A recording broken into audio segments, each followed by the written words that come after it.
मन सदा भागता है, कभी भविष्य के सपनों में, कभी अतीत की यादों में, कभी इच्छाओं के पीछे, कभी भय से दूर। तुमने अनुभव किया होगा, जैसे ही तुम शांत बैठो मन अशांत हो उठता है। कोई स्वर कहेगा उठो, कुछ करो, कोई विचार आएगा ये काम अधूरा है, या कोई पुराना दृश्य आंखों में लौट आएगा। मन को स्थिरता स्वीकार नहीं, मौन से वह कांप उठता है, क्योंकि मौन में मन की सत्ता टिकती नहीं। मौन आते ही मन गलने लगता है, जैसे रोशनी अंधकार को मिटा देती है। इसलिए मन तुम्हें धकेलता है।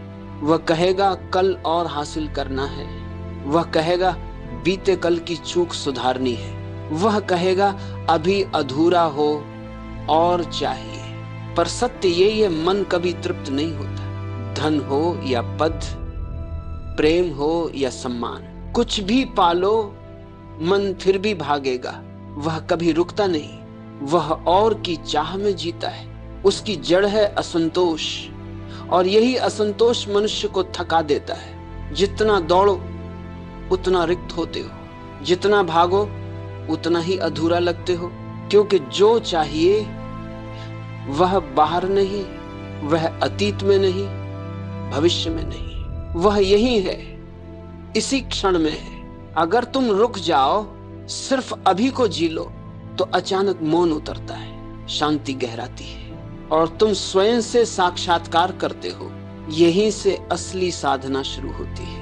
मगर मन इसे टालता है, क्योंकि मौन में उसका खेल समाप्त हो जाता है। दीवारें गिरती हैं और भीतर से आत्मा झलकने लगती है। मन भ्रम पर टिका है, वह कहता और पाओ, तब पूर्णता है। पर हर बार पाने के बाद भी भीतर वही खालीपन लौटता है।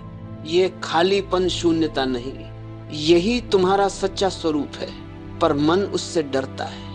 वह चाहता है उलझे रहो, भागते रहो। ध्यान का अर्थ है रोकना नहीं, सिर्फ देखना है, साक्षी बनना है। जब तुम देखना शुरू करते हो, मन धीमा होने लगता है, और जैसे ही धीमा होता है, मौन भीतर खिल उठता है। तब तुम्हें पता चलता है तुम मन नहीं हो, तुम वही हो जो मन को देखता है। वही अडिग साक्षी, वही शांत चेतना। आज के लिए इतना ही।